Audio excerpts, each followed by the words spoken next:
الساق بالساق إلى ربك يومئذ المساق. بسم الله الرحمن الرحيم. الحمد لله حمدا كثيرا طيبا مباركا فيه كما يحب ربنا ويرضاه. وأشهد أن لا إله إلا الله وحده لا شريك له. وأشهد أن محمدا عبده ورسوله لا نبي بعده. Naam, kita akan melanjutkan pembahasan kita berkaitan masalah kitab yang sangat mulia yang dikarang oleh Al-Imam Al-Mujaddid Asy-Syaikh Muhammad Ibn Abdul Wahhab An-Najdi At-Tamimi rahimahullahu taala. Kata beliau di dalam matan itu, perhatikan, anna tauhid huwa ifradullah subhanahu wa ta'ala bil ibadah. Kata beliau bahwasanya tauhid itu adalah mengesahkan atau menunggalkan Allah taala dalam peribadahan. Ini kalau kita perhatikan, barakallahu fikum, ini adalah definisi untuk tauhid apa? Untuk tauhid al-uluhiyah. Jadi beliau menyebutkan, kata beliau, anna tauhid, bahwasanya tauhid itu adalah huwa ifradullah subhanahu wa ta'ala bil ibadah, yaitu mengesahkan atau menunggalkan Allah subhanahu wa ta'ala di dalam beribadah. Ini tauhid apa ini? Ini tauhid al-uluhiyah. Kenapa demikian? Karena tauhid menurut ahlul ilm itu terbagi menjadi berapa? Menjadi 3. Tidak ada yang keempatnya. Kalaulah seandainya kok ada yang bagi 4, itu masih dimasukkan di 6 tauhid yang rububiyah atau yang semisalnya. Sehingga yang sahih bahwasanya anna tauhid inda ahlul ilm salah satu aksam. Bahwasanya tauhid menurut ahlul ilm itu ada 3 jenis atau 3 macam. Al-uluhiyah, kemudian tauhid ar-rububiyah, kemudian tauhid apa? Al-asma wa sifat. Barakallahu fikum. Jadi jangan sampai kita bodoh dalam masalah ini ya. Dalam artian kita ditanya tauhid ada berapa? Enggak tahu. Jangan. Usahakan tahu, karena ini sudah sering kita dengar dan sering kita baca. Tauhid itu ada 3. Tauhid al-uluhiyah, tauhid ar-rububiyah, tauhid al-asma wa sifat. Kemudian beliau menyebutkan dalam matan ini apa? Anna tauhid huwa ifradullah subhanahu wa ta'ala bil ibadah. Ini definisi pengertian untuk tauhid apa? Untuk tauhid al-uluhiyah. Barakallahu fikum. Kenapa beliau mengawali dengan tauhid ini? Karena permusuhan yang terjadi, pertikaian, permusuhan, pembunuhan, dalam artian memusuhi para nabi. Kenapa? Karena para nabi itu menyeru pada tauhid al-uluhiyah ini. Nah, sehingga paling ditekankan ya, tauhid al-uluhiyah. Jadi dakwahnya para anbiya wal mursalin. Ya, pertama kali dakwahkan adalah tauhid. Tauhid apa? Tauhid al-uluhiyah ini. Di antaranya, nah, walaqad ba'atsna fi kulli ummatin rasulan an i'budullaha wajtanibut taghut. Dan sungguh kami telah mengutus pada setiap umat itu seorang rasul untuk menyeru, mendakwahkan an i'budullah, agar kalian itu beribadah hanya kepada Allah. Wajtanibut taghut, dan jauhilah oleh kalian at-taghut, kullu ma ubida min dunillah, seluruh yang disembah selain Allah Subhanahu wa taala. Barakallahu fikum, seperti itu. Namun perlu diketahui bahwasanya barang siapa yang cuma beriman dengan tauhid ar-rububiyah saja, itu tidak cukup ya. Tidak cukup dalam artian tidak bisa memasukkan pemeluknya ke dalam agama Islam. Buktinya apa?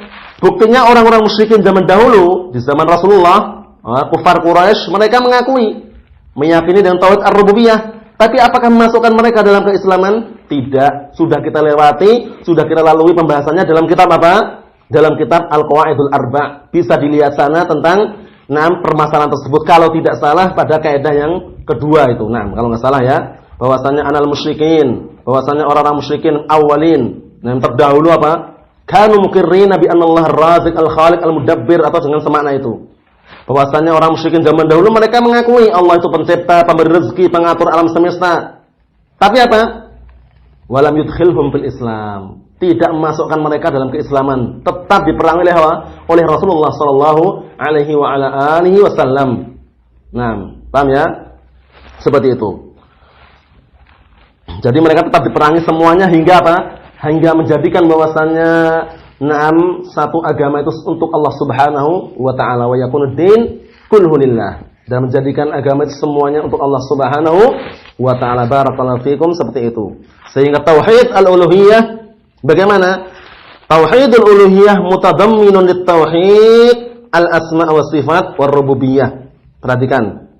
Kalau orang sudah meyakini dalam tauhid al-uluhiyah, Allah Ta'ala ada sesembahan yang berhak untuk disembah, pasti terkandung di dalamnya tauhid al-rububiyah sama tauhid al-asma' wa sifat. Tapi tauhid ar-rububiyah sebaliknya. Tauhid ar-rububiyah apa? Wa tauhidul asma' wa sifat mustalziman lit tauhid al-uluhiyah. Itu kaidahnya. Jadi tauhid rububiyah, tauhid asma' wa sifat itu mengharuskan apa? Mengharuskan dia juga meyakini atau mengimani tauhid al-uluhiyah, karena itu intinya. Mafhum insyaallah ya?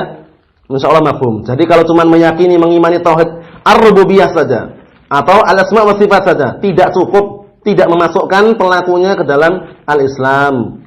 Terus apa yang inti? Yang inti adalah tauhid al-uluhiyah. Kenapa demikian? Karena tauhid al-uluhiyah terkandung di dalamnya tauhid ar-rububiyah, terkandung juga tauhid al-asma' wa sifat. Barakallahu fikum, seperti itu. Qala syarih Asy-Syaikh Shalal Fauzan hafizahullah taala, beliau akan menyebutkan di sini, i'lam, ketahuilah, hadil mas'alatul 'azimata.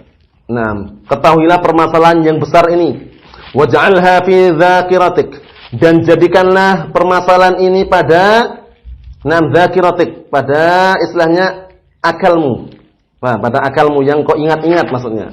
Pada ingatanmu, jadikanlah dia senantiasa kamu ingat gitu loh maksudnya. Waj'alha, dan jadikanlah permasalahan ini fi ihtimamika daiman wa abadan. Jadikanlah permasalahan yang besar ini, yaitu tauhidul uluhiyah, dia apa? Fi ihtimamika daiman wa abadan. Perhatian penuhmu, paham? Perhatian penuhmu daiman wa abadan, senantiasa terus menerus. Wa hiya anna tauhida huwa ifradullah bil ibadah. Yaitu bahwasanya tauhid apa itu? Mengesahkan, menunggalkan Allah Taala dalam beribadah. Beliau menyebutkan di sini tauhid al-uluhiyah. Adapun pengertian tauhid ar-rububiyah apa? Ifradullah Taala bi af'alihi. Jadi kalau tanya orang, apa itu tauhid uluhiyah? Jawabannya apa jawabannya? Tauhidul uluhiyah adalah ifradullah Ta'ala bil ibadah. Adapun tauhid rububiyah apa jawabannya? Ifradullah Ta'ala bi af'alihi. Paham itu ya? Mengesahkan, menunggalkan Allah Ta'ala di dalam perbuatannya. Dalam mencipta, memberi rezeki, mengatur alam semesta. Itu namanya tauhid ar-rububiyah. Kemudian apa tauhid asma wa sifat? Adapun tauhid asma wa sifat ifradullah Ta'ala bima samallahu bihi nafsahu. Au bima sama bihi rasuluh. Au bima wasafa Allah bihi nafsah, au bima wasafa bihi rasuluh. Itu min ghairi takyifin wala tamtsilin wala ta'tilin wala tahrif. Mengesahkan, menunggalkan Allah Taala di dalam apa? Di dalam nama-namanya dan juga sifat-sifatnya, tanpa mengubah maknanya, tanpa menolak maknanya, tanpa menyerupakan dengan makhluk, tanpa membagaimanakan. Itu tauhid al-asma wa sifat. Barakallahu fikum, seperti itu. Kemudian berikutnya kata beliau, walaysa huwa ifradullah birrububiyah. Bukan yang dimaksud itu mengesahkan Allah Ta'ala dalam rububiyahnya saja. Bukan. Tapi apa? Tapi yang diinginkan di sini, yang inti, yang pokok adalah mengesahkan Allah Ta'ala dalam beribadah. Itulah yang paling inti. Kalau cuma meyakini Allah Ta'ala pencipta, pemberi rezeki, pengatur alam semesta, yang menghidupkan, yang mematikan. Tapi kalau dia beribadah kepada batu, menyembah batu, menyembah selain Allah, syirik enggak? Tetap musyrik dia. Tidak dikatakan muslim. Kenapa? Karena intinya itu menyembah Allah Subhanahu wa taala, itu intinya. Bukan bukan sekedar pengakuan pencipta. Kalau cuma mengakui seperti itu banyak. Kufar Quraisy juga seperti itu. Wala in saltahum man khalaqas samawati wal arda la yaquluna Allah.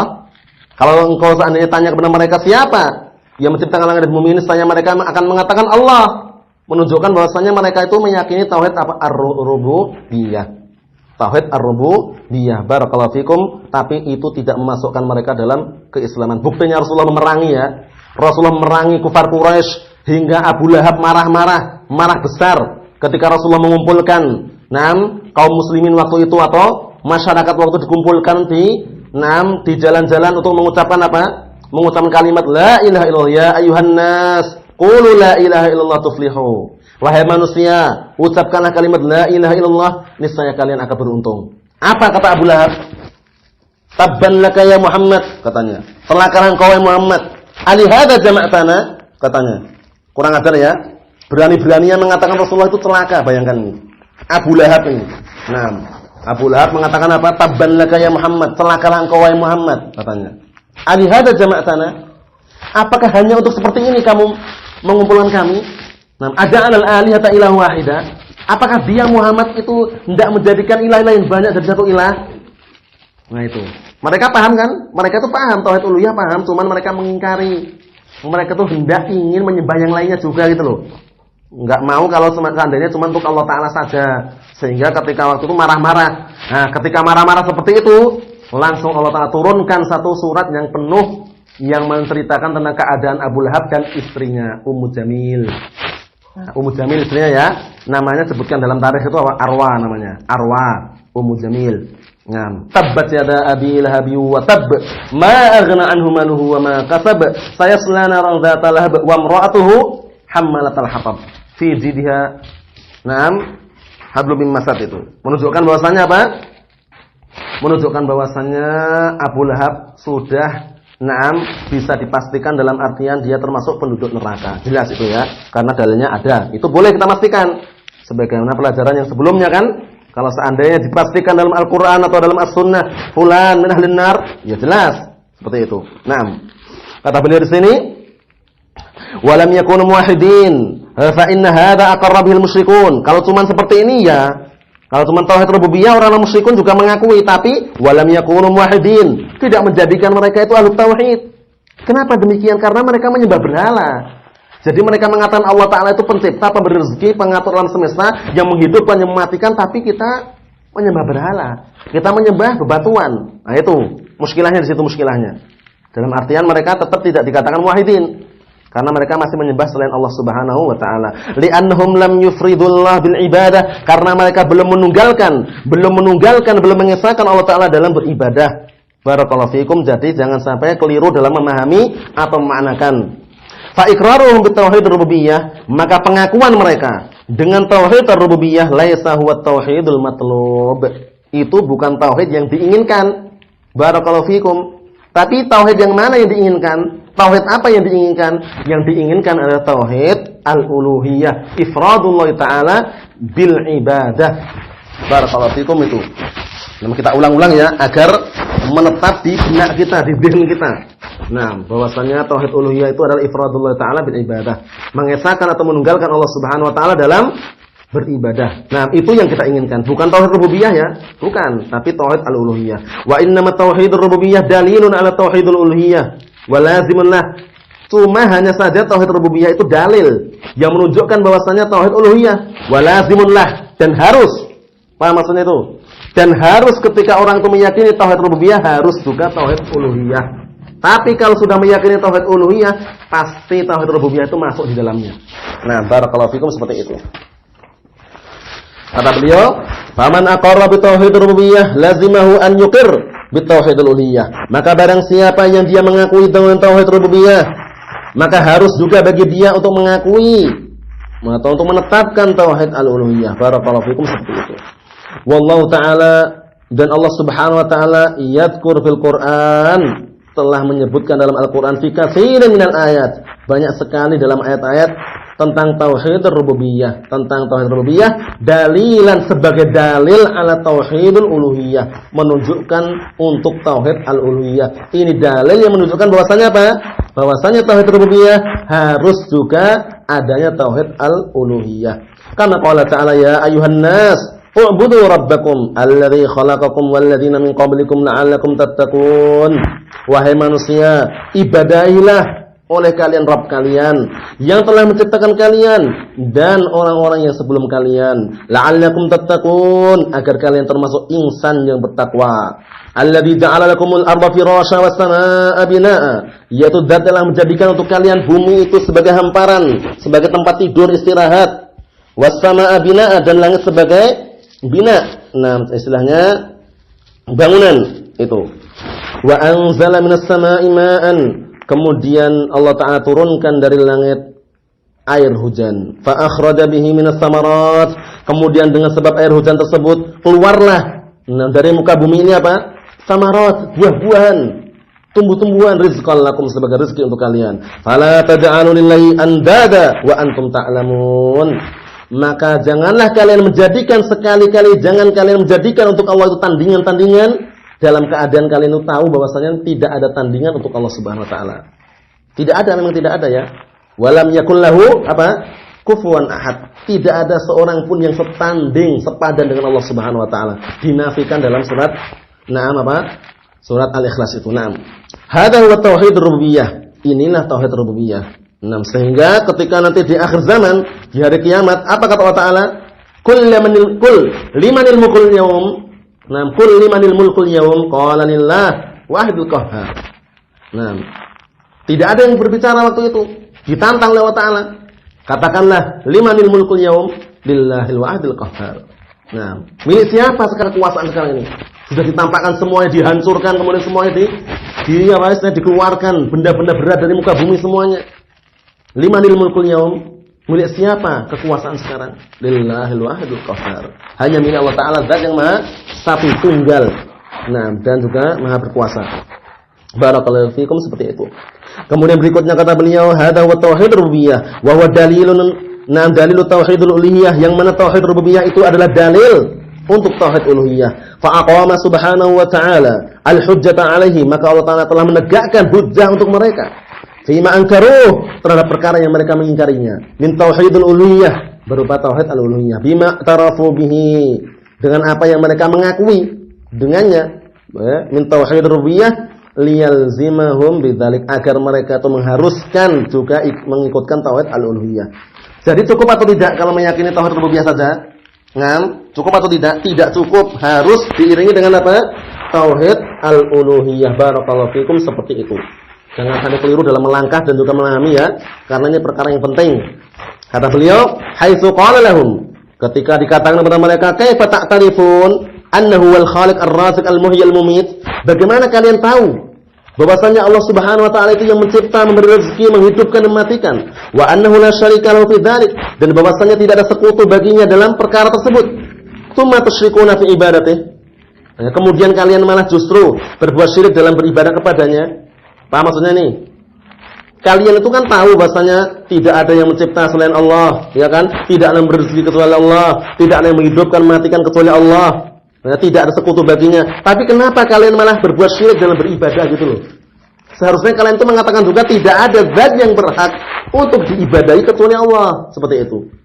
Nah, seharusnya kamu itu mengatakan seperti itu. Jangan malah mengatakan apa? Boleh kita mengibadah yang selainnya. Nah, itu jangan. Bahaya. Kata beliau, ammal ladina yaqulun, adapun orang-orang yang mengatakan inna tauhid, bahwasanya tauhid itu huwal iqraru bi anna Allah wal khaliq ar-raziq al-muhyi al-mumit ila akhiri. Fahum ghalituna ghaltan fahishan. Perhatikan baik-baik. Tauhid itu, kata beliau, kalau ada orang yang mengatakan, adapun orang-orang yang mengatakan bahwasanya tauhid itu adalah mengakui bahwasanya Allah taala itu pencipta, pemberi rezeki, menghidupkan dan mematikan ila akhiri. Kata beliau, fahum ghalitun. Mereka telah keliru. Mereka telah apa? Telah keliru, karena ini cuma tauhid rububiyah saja itu loh. Padahal yang diinginkan tauhid apa tadi? Tauhid al-uluhiyah. Kata beliau, fahum ghalituna ghaltan fahishan. Mereka keliru dengan keliruan yang sangat keji. Na'udzubillah ya. Walam ya'tu bit tauhidil matlub. Dia belum mendatangkan, atau mereka belum mendatangkan tauhid yang diinginkan, alladzi da'at ilaihi rusul, yaitu yang didakwakan oleh para rasul. Tauhid apa sih? Tauhid al-uluhiyah. Wa'budullaha wa la tusyriku bihi syai'a. Beribadahlah kalian kepada Allah dan jangan kalian mensekutukan Allah Subhanahu wa taala dengan sesuatu apapun. Wa 'ala hadzal manhaj al-batil aghlabu aqaidil mutakallimin. Maka berdasarkan atau di atas metode atau manhaj atau thariqah atau prinsip yang batil inilah kebanyakan akidah-akidah orang mutakallimin. Siapa mutakallimin itu? Perhatikan ya, mutakallimin itu orang-orang yang pandai bicara dari kalangan ahlul kalam. Maksudnya dalam artian mereka pandai bicara tapi ngawur gitu ya, tanpa didasari oleh dalil, cuman pakai akal. Mutakallimin, hati-hati, mutakallimin itu dari kalangan al-falasifah. Al-falasifah itu pemikirannya apa? Pemikirannya kata mereka nanti kita harus membahas ini. Sebenarnya Allah Ta'ala itu apa sih? Dari apa sih? Kemudian makhluk ini bagaimana? Kita ini kalau makan tiap hari, makannya apakah kita yang makan atau bukan? Gitu loh. Itu bikin orang stres ya. Bikin orang stres dan orang gila. Kadang seperti itu. Orang mutakallim ahlu kalam seperti itu. Kita makan ini perlu dicek lagi. Sebenarnya tangan kita bergerak itu apakah tangan kita yang bergerak atau bayang-bayangan katanya. Bikin orang bingung kan? Naam, bikin orang bingung. Nah, itu mutakalimin ahlu kalam. Bahaya itu.